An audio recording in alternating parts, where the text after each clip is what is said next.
Hello. How's everybody doing today? Excellent, excellent. So welcome to this lecture in world philosophy. It's my pleasure to introduce Dr. Tareeq Jalloh. He's a postdoctoral researcher on the project of collective creativity and entrepreneurship in the post-war Black British Museum, Music Archive and the Music and Drama departments at Manchester University. He recently completed his PhD at Sheffield University's philosophy department. His doctoral research towards a progressive critique of rap is a philosophical investigation of critiques underpinning the criminalization and condemnation of rap music, particularly drill rap music. He concludes that a careful philosophical evaluation can show the limitations of these critiques and reveals some of the injustices that underpin them. Some of this work contributes to legal understandings of the evidential role drill music should or should not play in criminal courts. He's published several articles, the first of which was in the British Journal of Aesthetics, and the second was published in Quaestio Facti. I think that's my Latin's bad. So recently in 2024. And listen, when we give these bios of scholars, they're usually boring and they talk to you about, all the great things they've done and why they're a legitimate speaker. But let me tell you something about this young scholar. When I came to the UK a few years ago, he was one of the first Black philosophers that reached out to me. And ever since I've met him, I've been impressed both with his networking ability of trying to spread Africana philosophy, specifically critical philosophies and decolonization and decolonial theory, but also his work ethic. How deeply he was trying to understand and really immerse himself in the field. So it's not only a pleasure to introduce him, but it's a real treat for us to be able to speak to a Black philosopher in the UK that's actively doing research on criminalization and Black aesthetics. So please join me in welcoming Dr. Jalloh. Cool. Yeah, thank you. Thanks so much, Prof. Kari Takeshi. It's an honor to be here. And yeah, it's surreal to share the stage with somebody who's so inspirational to many young Black philosophers. So yeah, today we're gonna answer the question of, does drill rap cause violence? So before doing so, give you some background about some of my work. So our research involves investigation of popular and pervasive critiques of rap music, and the critique that's often advanced against rap music is that it has a problematic connection to violence. And I see this critique as being constituted by at least 4 sub-critiques. So the first is the causal claim, which is what we're going to look at today, the evidencing claim, the inciting claim, and the glorification claim. So the critique that rap causes violence goes back as far as the 1980s, but today drillers are having their freedoms restricted based on instances of the causal claim. For instance, police are removing drill videos from social media, streaming platforms, and drillers are being restricted from making music and associating with people via criminal behavior orders based on the assumption that drill music causes serious violence. So you might think if the causal claim is true, there will be a potential ground for restricting drill artists. So in this talk, I'm going to argue against censoring drill on the assumption that it causes violence for 3 reasons. So in the first, even according to the most charitable rendition of the causal claim, there is insufficient evidence to support it. Second, there is no reason to support censorship-oriented approaches to violence reduction over community-building approaches. And third, critics should be worried about the racist public meaning of advancing the causal claim and censorship-oriented approaches to drill. And yeah, so I'm going to proceed as follows.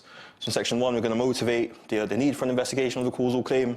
In 2, we're going to use a framework found in the philosophical literature on pornography to characterize a sensible articulation of the causal claim, particularly looking at Anitans, and show that the current evidence claiming to support the view that rap causes violence is unlike the evidence necessary to support this view. In 3, we're going to argue that restricting drillers on the basis of the causal claim is unjustified. And 4, I'm going to argue that critics advancing the causal claim should be worried about its racist public meaning. Okay, and so who's heard of drill music? Nice. Cool. Who listens to drill music? Okay, nice. That's a surprise.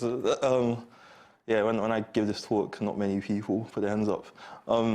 So yeah, rap music, as I'm sure many of you know, is an art form originating from predominantly African Americans, Latino Americans, and Caribbean migrants in the South Bronx of New York. So drill music is a subgenre of rap. In this presentation, we're focusing particularly on UK drill music. Distinguishing feature of drill, as Fatsis puts it, is the lyrics involve taunting rivals in vividly shocking terms, describing the harm that awaits them, and keeping a tally of scoreboards as a sign of transgressives, collective transgressives capital. I think it's better shown and explained. So here are some UK drill songs that have been removed from social media and streaming platforms on the Metropolitan Police's request. So yeah, the first is Chinks, OS is secret, not safe.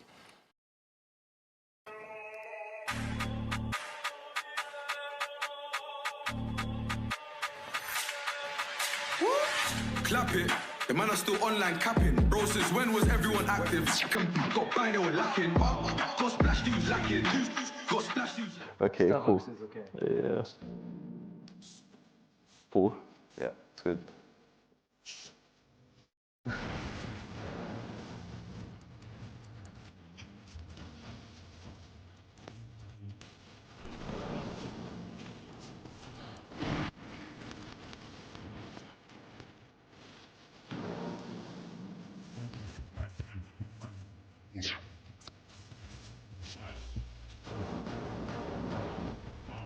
Okay, so that's 410, Eamon Skendo's attempted 1.0.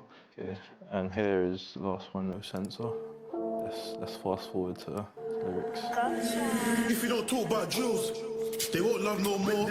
Ned just wanted a cheeseburger. Max, what you do that for? No cast juice gets spilled on the floor. Now you done started a war. No ping pong gang cut at you, bird just back and forth. In just my Mercedes, head on the floor. Front line, nobody can curse it. You can get you, but nobody can walk it. Cool. And if you notice, they're all re-uploaded, so yeah.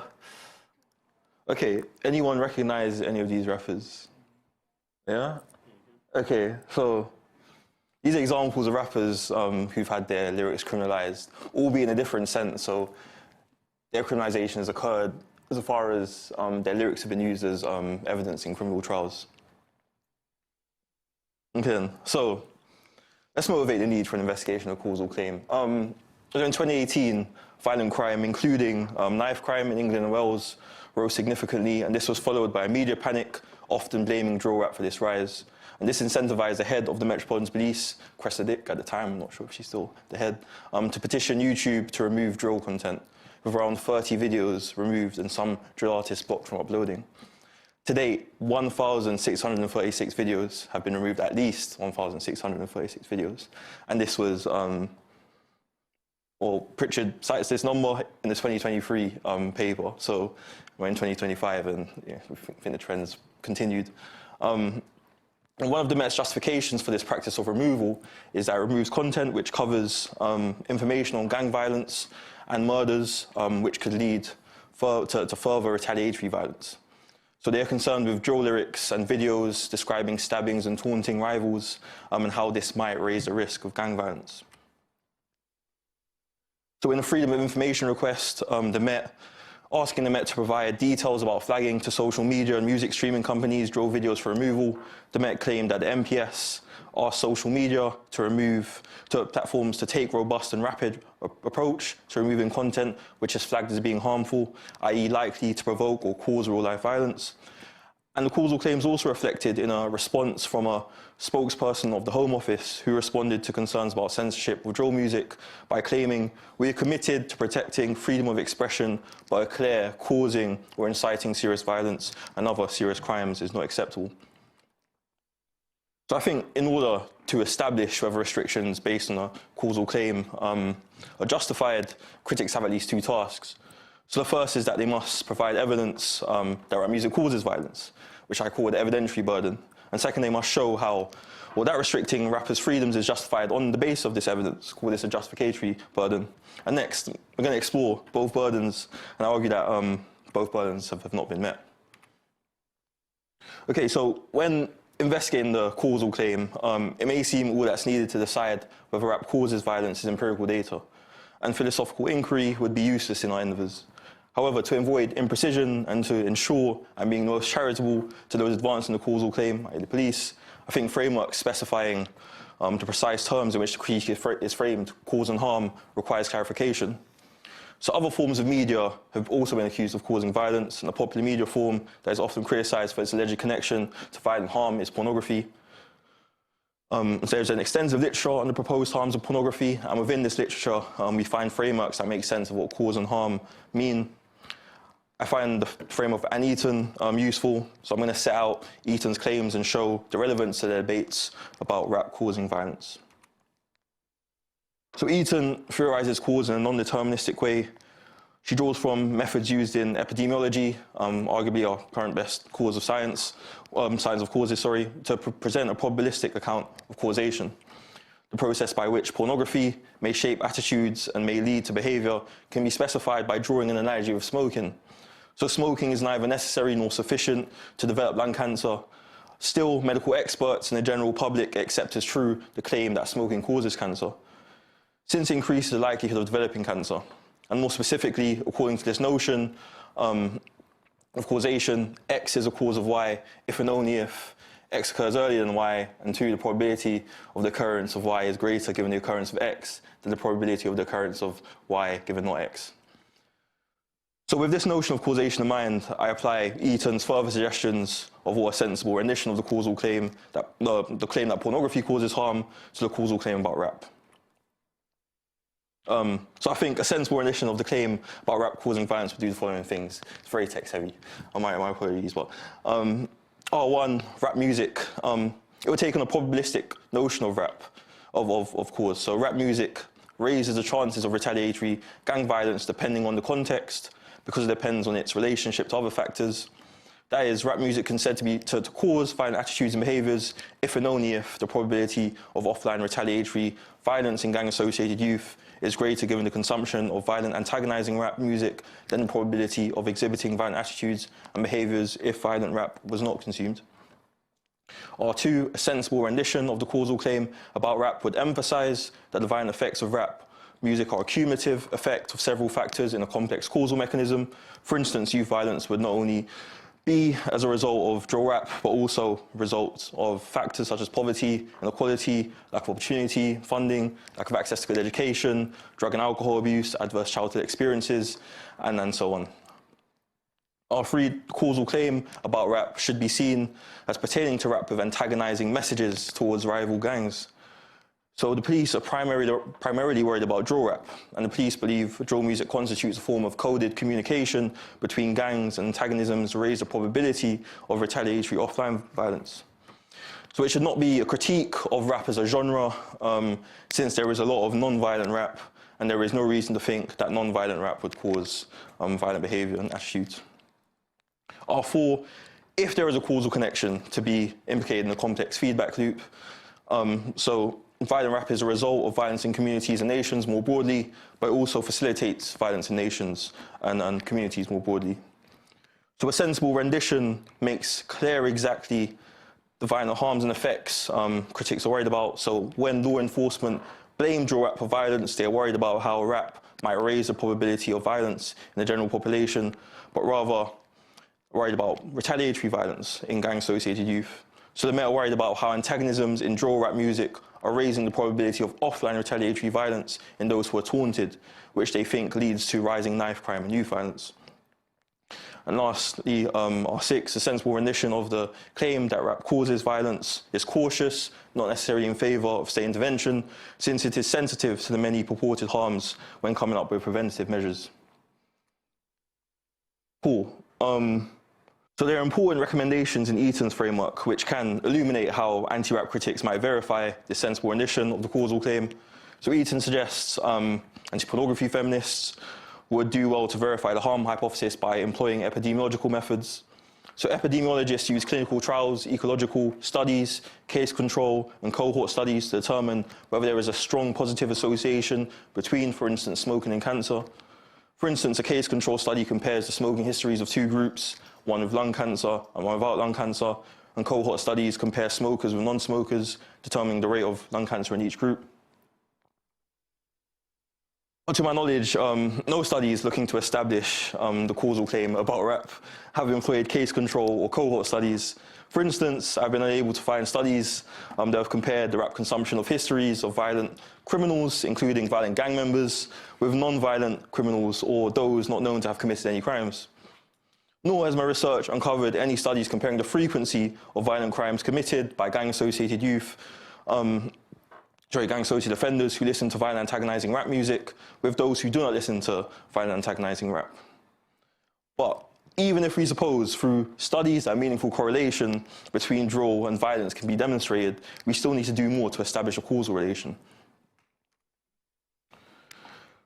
So, in establishing causation, epidemiologists standardly appeal to at least these 6 criteria to determine whether a correlation is causal with respect to a disease. And this includes temporality, strength, replication, quantum dose relationship, plausibility, consideration of alternative explanations, and cessation data. So what do these 6 criteria look like regarding drill rap? Well, temporality, consuming rap must precede the violent effects as the first condition of the sensible rendition of the causal claim makes clear. This would mean that a video taunting another gang would have been released before the alleged offline retaliatory response. Strength and replication, so studies investigating the correlation between rap music and violent behaviors, attitudes in gang-associated youth must provide strong correlations that replicate. 3, increasing the duration, total exposure, intensity, and level of violent taunts, threats, and antagonisms increase the likelihood of violent attitudes and behaviors in gang-associated youth. Plausibility, so should a correlation between rap music and violent effects be found, this should be explainable by our best theories and hypotheses. There should also be a consideration of alternative explanations. So investigators must take alternative causes of violent effects into account. For instance, have investigators looked at causes other than drill rap as explanations for violent attitudes and behaviors, such as location being revealed in the music video. And finally, cessation data. So if rap music is a causal factor of violent effects, the risk of violent effects should decrease with the decrease in the consumption of rap. So for instance, if rap is a causal factor of offline retaliatory violence, the risk of offline retaliatory violence should decrease with the decrease in gang-associated youth consumption of rap. So Eaton admits that anti-pornography feminists are far from providing evidence of the harm hypothesis, which meets these criteria. Similarly, as I show or hope to show in the next subsection, the evidence claiming to support the causal claim about rap has yet to meet these criteria. So there are these 2 sets of literature the police might employ for evidence of the causal claim. So one set of studies looks at how rap produces copycat violence by looking at the general effects of rap music on general audiences. The second set of studies could look at how adherence to the code of the street causes retaliatory violence in gang-associated youth, and we're going to look at each in turn. So the first set of empirical literature, general effects of rap music on violent attitudes and behaviors. So the most rigorous analysis of literature on rap music's alleged effects was conducted by Cuban and Weitzer, and they found that many of the studies on rap's effects are non-empirical. They identify some studies as quasi-empirical. So these studies, or these cases, differ from non-empirical cases insofar as there is some data to support the points of the authors, but they are severely methodologically limited and lack external validity. They also identify some studies that use empirical data to back up their conclusions. However, these studies are very hard to come by and often conclude that the relationship between rap and violent behaviors and attitudes is complex rather than causal, or rather than concluding that listening to rap promotes violence. Even natural and ethnographic studies are yet to demonstrate a link between violent rap and violent effects. Mahiri and Connor's ethnographic research, for instance, shows that consumers of rap interpret rap in various ways and critically engage with the genre. Moreover, recent studies have found that exposure to violently themed music does not cause real-world violence through increasing violent behavior and attitudes. Others have found that violent themes in music can give fans a range of positive psychological functions. And these studies, coupled with the inadequacy of the studies looking to establish the general effects of rap on general audiences, show that the causal claim, I think, is far from being established. Moreover, as the sensible rendition of the causal claim highlights, the types of violence the police are concerned with is offline retaliatory violence, where drill music constitutes a form of coded communication between gangs and antagonisms. And antagonisms raise the probability of retaliatory offline violence. So they're not concerned with how listening to rap music with violent themes and messages might precipitate copycat crime. Consequently, these studies are too general, focusing on general audiences instead of the specific producers and listeners that are targeted for interventions by the police. I think we cannot really know whether antagonisms in drill music raise the probability of retaliatory violence in gang-associated youth based on studies looking at the general effects of rap. And given this, proponents of the causal claim might appeal to a different set of evidence, which we turn to now. So, proponents of the causal claim might argue that drill rap music raises the probability of retaliatory gang violence by appealing to the literature supporting the view that gang-associated youth use social media to taunt rivals and trade insults in ways that cause offline gang retaliation. So by using code of the street as theory, researchers claim that insults occurring in online spaces raise the probability of offline retaliatory violence. The basic premise of the code, as developed by Elijah Anderson, is gang-associated youth adhere to a street code which revolves around the display of a predisposition to violence and is capable of retaliatory violence. For instance, if someone wrongs you, you must bring them down for what they did and also challenge others so their reputation is bolstered. And according to Anderson, this code emerged out of extreme structural disadvantage and led urban males to rely on violence to achieve status in their community. We might already be wondering or thinking that this is a bit shaky, but so as a result of growing fears over digitally mediated gang violence, researchers have written exploratory articles about how gang-associated youth transfer the code of the street directly to social media. So Stewart argues that existing scholarship is based in a theory of parallelism, where online activity mirrors offline activity, since the same gang violence mechanisms unfold online, unfold on the urban street. Gang violence mechanisms on the urban street unfold online. So crucially, by framing social media as a reflection and analog for violent conflicts, the parallelism thesis predicts that social media necessarily increases both intensity and frequency of offline retaliatory violence. For instance, scholars maintain that drill rap music posted on social media sites such as YouTube can raise the probability of offline gang violence consistent with the code of the street. For instance, this is what Owen Rogers, Densely, and Pinckney have to say. So they assert that, intentionally or not, such videos flame wars by challenging the status and reputation of particular gang members, and consistent with the code of the street, subsequently provoking some form of retaliation. However, Forrest Stewart, pictured here, claims that articles based on the parallelism thesis profoundly overestimate the causal relationship between social media content and offline retaliatory gang violence.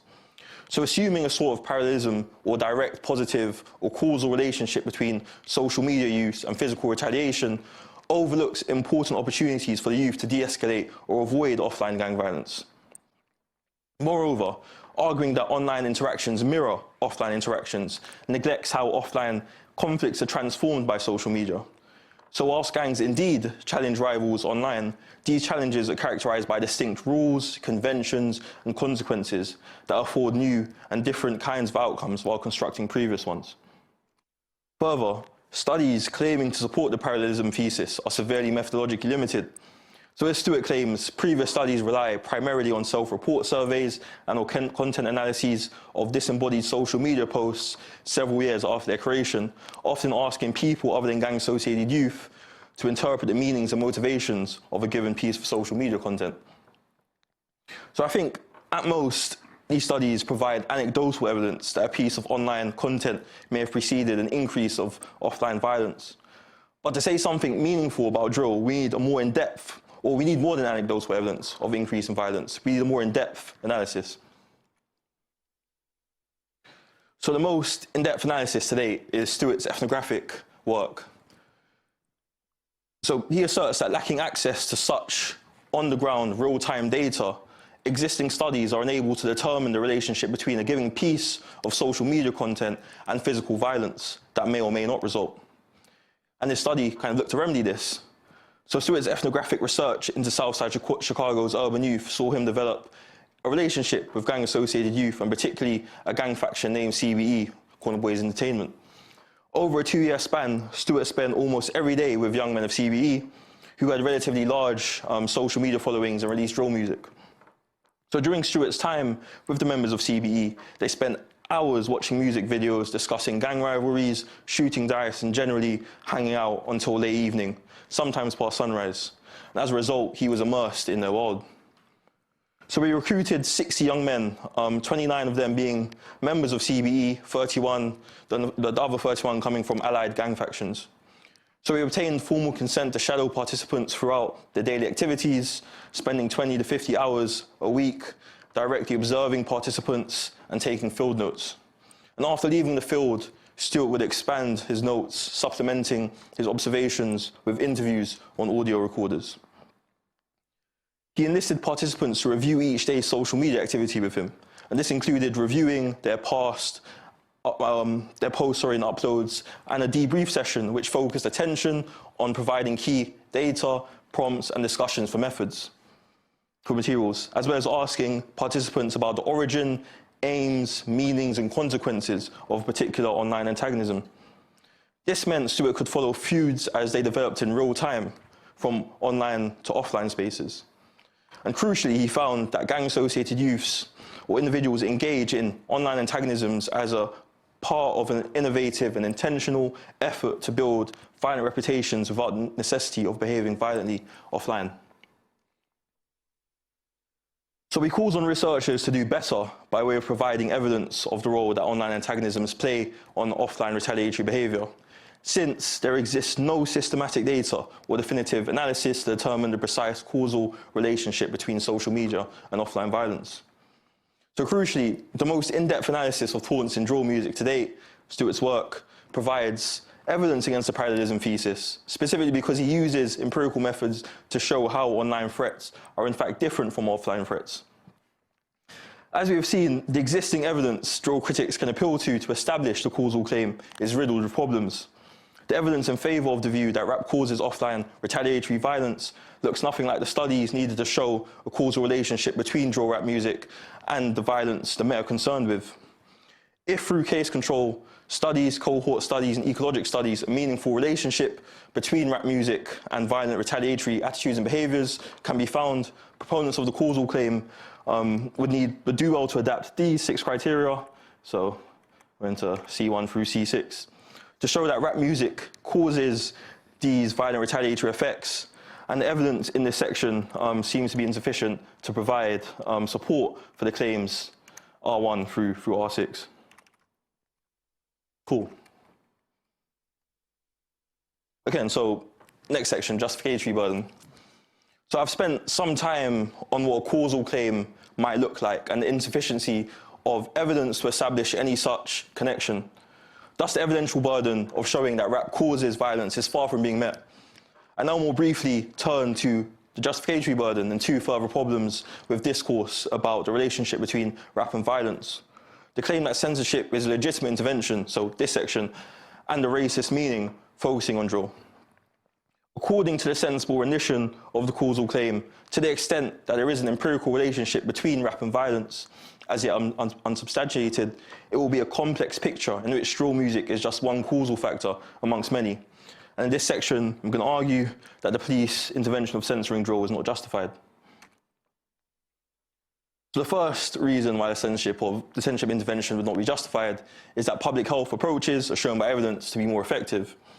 And many have advocated for a public health approach to serious violence, including gang violence and knife crime. So a public health approach suggests policymakers should search for a cure by using scientific evidence to identify what causes violence and develop/testing interventions. So this approach is beneficial insofar as it shifts the emphasis away from police enforcement-led interventions, which often worsen the problem. And a public health approach promises a science-based or epidemiological understanding of violence whilst establishing more evidence-based, progressive and sustainable solutions. I think it's thus wholly consistent with the rendition of the causal model I've outlined in section 2. So the UK have already claimed great success for such an approach to reducing gang violence in Glasgow and Strathclyde. For instance, Operation Reclaim, which focused on reopening sports and recreational areas to provide safe and supervised educational, recreational and diversionary activities, combined with Operation Phoenix, which brought together teenagers to participate in sports and recreation activities and foster relationships with the police, have been successful interventions in Scotland. So over the course of these operations, gang violence was recorded as having diminished between 70 and 40%. Before a public health approach was taken to violence in Strathclyde, it had one of the highest rates of knife crime in the world. So whilst there has been great success for taking a public health-based approach to gang violence and knife crime in Glasgow, in places like London, the public health approach is seriously lacking. And Williams and Squares outline that this is due to disregarding research and evidence-based principles that are supposed to underline a public health approach.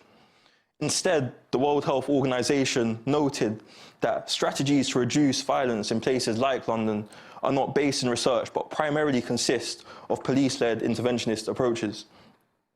And this is reflected in censorious interventions targeting drill. So instead of doing the work to show that drill does cause violence in the sense specified previously, the police are assuming there exists a causal connection and basing interventions on this assumption. So the second reason why censorship-oriented approaches are unjustified is that violence prevention strategies must be community-informed. So interventions must be consistent with what those within the community see as causing violence and should uplift the community by taking a community-building approach over police-led interventions. Being community-building or being community-informed is important in selecting intervention because it brings about factors like consent and also because it seems epistemically best, since it factors in what communities think will work best for them. So censoring and restricting drillers' freedoms requires considerable resources in the form of policing, surveillance, and court proceedings. And this takes resources away from community building approaches, which we kind of know to be effective, such as approaches for recreation and clubs for the youth. And drillers are aware of the actual causes of serious violence. So as drill artist Abracadabra asserts here, targeting musicians is a distraction. The cuts that affect schools, youth clubs, social housing, benefits are making life harder for the average person living on or below the poverty line in the city. There are people doing the mad things, committing acts of violence, not because they want to, but because the situation has forced them to. So it seems that over-policing drill music provides an easy way for law enforcement to be seen doing something about violence, but they are reluctant to engage with what drillers and those within who work closely with drillers see as effective strategies for youth prevention, for youth violence prevention. Moreover, part of a community building approach should survey the potential benefits the community gains from participating in drill music. So we saw in section 2 that fans can gain a range of positive psychological functions from listening to rap. And Stuart highlights how creators of drill gain various social and emotional benefits from participating in drill. So for young black boys who have spent their lives demonized and being told they contribute negatively to society, they get attention from fans and corporations, which amounts to the effect of being told you are special, unique, and worth being paid attention to. And this humanizes these young men in ways that are not often expressed. I think importantly, the benefits participation in drill affords to creators and consumers should be part of the equation when deciding whether censorship is justified. Crucially, I think the police are unable to justify censorship approaches to drill. The restrictions placed on drill are neither informed by evidence nor informed by the drill community. And it seems highly prejudicial that law enforcement would zoom in on music censorship as an intervention, as opposed to, say, tackling poverty, increasing opportunities for those in high-risk areas, dedicating to money to activities for the youth, and the like. I think this justificatory burden becomes even more untenable when we think about the racist social meaning of such interventions, which we turn to in the concluding section. So the causal claim, as we saw, lacks robust empirical support. Yet it's a prevalent critique of rap music. It's been advanced against rap since the 1980s. So since the causal claim is empirically substantiated and robust empirical evidence supporting it is required, we might be left questioning why it's made so often. It could be argued that these claims are caused by racist attitudes themselves. And there are empirical studies that might suggest that anti-rap attitudes are indeed caused by anti-black attitudes. So these scholars such as Adam Dunbar, pictured here, suggest that attitudes about rap music, specifically about the criminality of rap, provide an important example of anti-black attitudes that can be expressed without mentioning race. I'm not advancing here a claim about what causes anti-rap critiques. However, I think any such claim would have to meet the rigorous empirical standards I set out before. However, leaving open the question of what might cause such critiques for further investigation, I'm going to argue that such critiques have a racist public meaning. So the public meaning of something does not depend on the intention of the speaker or even the presence of an attitude that might be expressed. And we can make sense of this when we look at the different meanings an expression can convey. So when critics claim that rap causes violence, it seems that the speaker intends to convey that rap has a part to play in violent attitudes and behaviours, and perhaps that we should do something about rap, whether it be social condemnation or censorship or something else. And this is the intended meaning of the expression. But condemnation of rap can also happen through attitudinal meaning. And attitudinal meaning is the meaning that a speaker's attitudes, such as her values and care, communicates.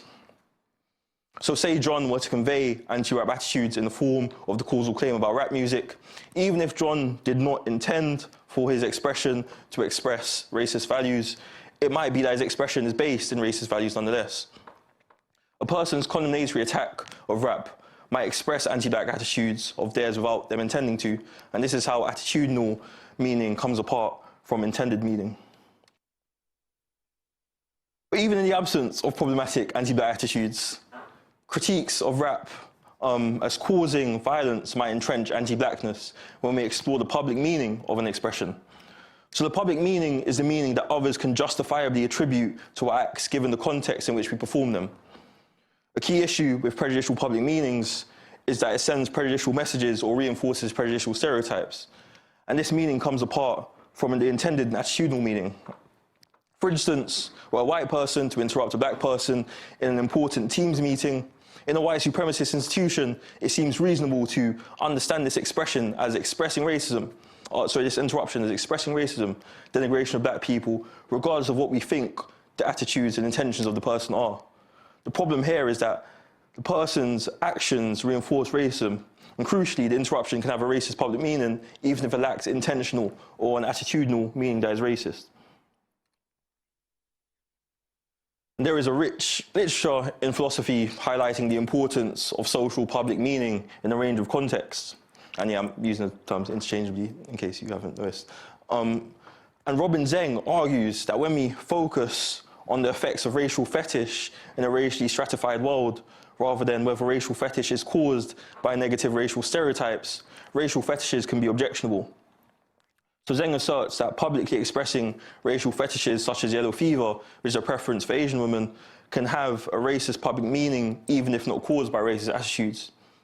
And she writes that racial fetishes in a racially stratified society express racially stereotypical social meanings even if not caused by them and even if individuals with the preference do not endorse them. So we could argue that similarly, public proclamations of the causal claim can express a racist public meaning regardless of intentions and attitudes. So one racist public meaning here is that black music is dangerous, and this serves to reinforce stereotypes about black art's lack of sophistication. And the public context that gives rise to such public meanings is a prior hyper-scrutiny of black art forms.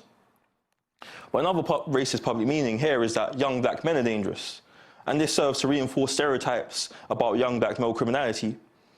So the public context that gives rise to such public meanings is the prior existence of stereotypes about black criminality.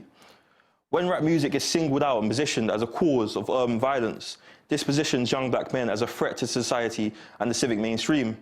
So Professor Curry has written extensively about how black men are seen as inherent threats in white supremacist empire and targeted for extermination. And the racist public meaning of the causal claim fuels the assumption that black men are more likely to be criminals, and thus provides a rationale for the state to sustain racialized forms of policing and legitimize draconian policing powers. So framing rap as a cause of violence in places like London validates the over-policing of an already marginalized community. For instance, as a way of tackling violent youth crime, the police use techniques such as stop and search, which has been shown to be ineffective in crime reduction. But they also use these techniques so that young black males are subjected to higher rates than others. And this disproportionality in over-policing of young black males extends to the removal of their art from streaming services and gang injunctions that restrict them in insidious ways. As we have seen, there is a justificatory burden to show that censorship, rather than other interventions, is the most effective, and the burden has not yet been met. But in that context, there is also a social meaning attached to censorship approaches that is legitimate to censor drill. To clarify, it's not my view that prejudicial public meaning should always stop us from taking action, since it seems that whether or not we should care about the public meaning will have to be weighed up against other things. However, in the case of racist public meaning of advancing the causal claim, it could be argued that the other things we must weigh up public meaning against, such as whether there is evidence of the causal connection between drill and offline retaliatory violence, or whether censorship-oriented approaches to drill are justified, even if we grant a causal relation, lack force. So, even if the causal claim is true in some limited sense, public utterances of the causal claim have to be weighed up against the public meaning effects. In a racist world, advancing critiques against rap that sensationalize it or single it out for critique can reinforce racist dynamics. And given that, as we saw, A, we don't have any evidence to say it's true, and B, even if true in a limited sense, censorship is not a good solution, it seems to follow that there is almost no context in which it would be a good idea for the police to be publicly uttering the causal claim and basing restrictions on it. So to conclude, I've argued that there are multiple reasons against making the causal claim and drawing interventionary policy from it. First, given the complicated empirical evidence and standards of empirical evidence required to establish the causal connection between drill rap music and offline retaliatory violence, there is insufficient evidence to support the causal claim.